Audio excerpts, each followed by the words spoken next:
नमस्कार, मैं हूं बबलू श्रीवास्तव, राष्ट्रीय अध्यक्ष संयुक्त जनादेश पार्टी। आज लखनऊ में केंद्रीय कार्यालय अशोक नगर में एक जन भागीदारी को लेकर जागरूकता के अभियान में हम सब लोग राष्ट्रीय कार्यालय में उपस्थित हैं।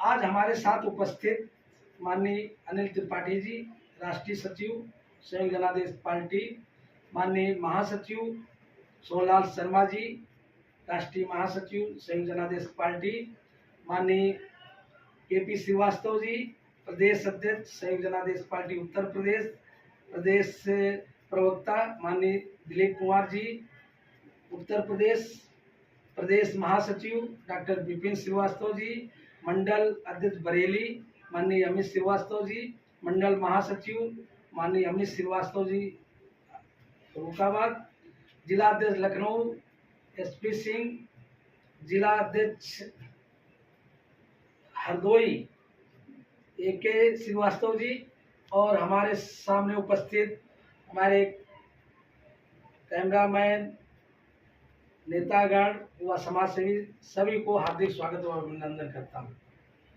साथियों, गरीबी से निकलने के वैज्ञानिक लोगों ने 3 तरीके बताए हैं। अगर वो 3 तरीकों को हम लोग अपना लेते हैं तो गरीबी से आगे उठ सकते हैं। नंबर 1 है शिक्षा, नंबर 2 है खेती और नंबर 3 है पूंजी पैसा। नंबर 1 शिक्षा। अगर शिक्षा, अच्छी शिक्षा हमारे आपके परिवार के, हमारे आपके बच्चों को मिल जाती है तो वो कहीं नौकरी चाकरी या आत्मनिर्भर बनकर गरीबी से आगे उठ सकते हैं। नंबर 2 खेती। सर्वे किया जाए तो 60% लोगों के पास खेती है ही नहीं है, और जो 40% लोग बचे उसमें 35% लोगों के पास 2 बीघे से भी कम खेती है।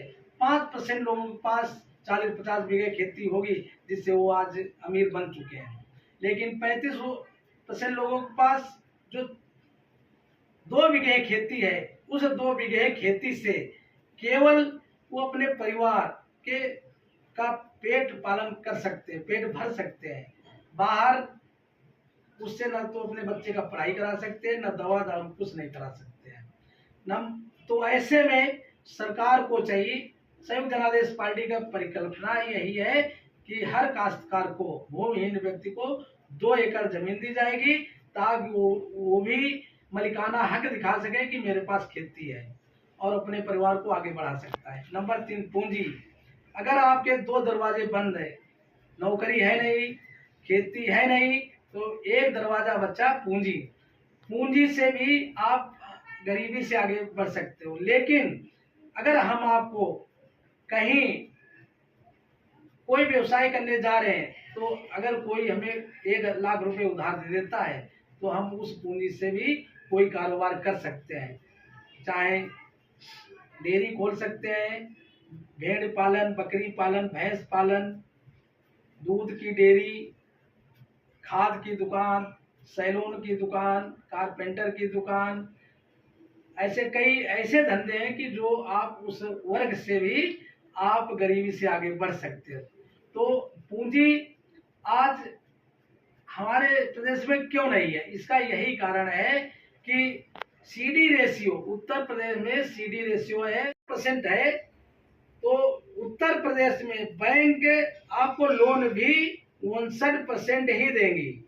अगर हम आप लोगों ने 100 रुपये बैंक में डाले हैं तो उसमें बैंक हम लोगों को 59 रुपये ही लोन देगी, और जो 41 रुपये आपका बचा, ये 41 रुपये बैंक मुख्यमंत्री प्रधानमंत्री की नज़र बैंक पर रहती है, जो हर महीने में RBI गवर्नर या हर गवर्नरों से उनकी मीटिंग होती है प्रधानमंत्री मुख्यमंत्री की, और प्रधानमंत्री मुख्यमंत्री पूछता है कि आपने कितना पैसा जमा किया और कितनी लोन दिया, तो बैंक बताती है कि इतना पैसा इस प्रदेश में जमा हुआ है, इतनी लोन दी गई है। लेकिन जब आपका 41 रुपये जो आपका बचता है, ये आपको लोन दी जाए, लेकिन ये पैसा 41 रुपये जो आपका है ये अन्य प्रदेश में ट्रांसफर कर देती है बैंक, और वहाँ करती है जैसे गुजरात हुआ, कर्नाटक हुआ,